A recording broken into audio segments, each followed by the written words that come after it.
The line of WikiLeaks is that whatever happens has to be done with transparency. Well, we're interested in transparency in regard to WikiLeaks. I guess that's the line that we have here, and indeed everything else. Let's look a little bit at Assange as a person. Notice this strange emotional complex that he seems to have. Again, bloodless, emotionless, frozen in many ways.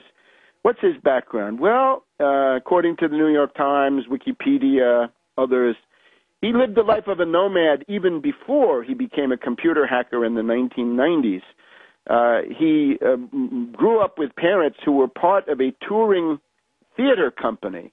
Sounds a little bit like Molière, but always moving around, attending 37 schools during the time that he was growing up. And in particular, his mother, Assange's mother, had a second husband who was some kind of a dangerous brute. And we're told in Wikipedia that Assange grew up on the run from the father of his half-brother, who was a member of the Anne Hamilton Byrne cult of Melbourne, Australia. What was the Anne Hamilton Byrne cult? Well, again, according to the Wikipedia article on that, the Anne Hamilton Byrne cult, it was a cult which used LSD and a whole array of psychopharmaca on little children. In other words, systematic child abuse through psychopharmaceutical means. Children were administered LSD and other psychopharmaca. They were then left alone in a dark room.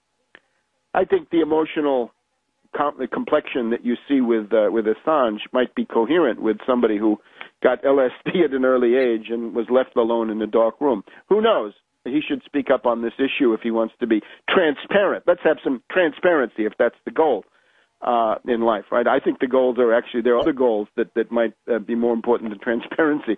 But in his case, he says it, so you want to live by it. He is a picaresque agent in that sense, constantly moving through the landscape. My question to him again, who pays you? He is the co-author, the researcher of something called Underground Tales of Hacking, that is Obsession and Madness. Now, interestingly, you can get that on the internet. I don't recommend it. I've started to look at it. It's called Underground Tales of Hacking, Obsession, and Madness. 400 to 500 page book, published in Australia in 1997, translated interestingly into Russian and into Chinese. But you can read it in the original English. In this, he appears in the guise of a character called Mendax. Mendax, just a Latin word meaning a liar. So his self-image is that of a liar. Interesting, if true.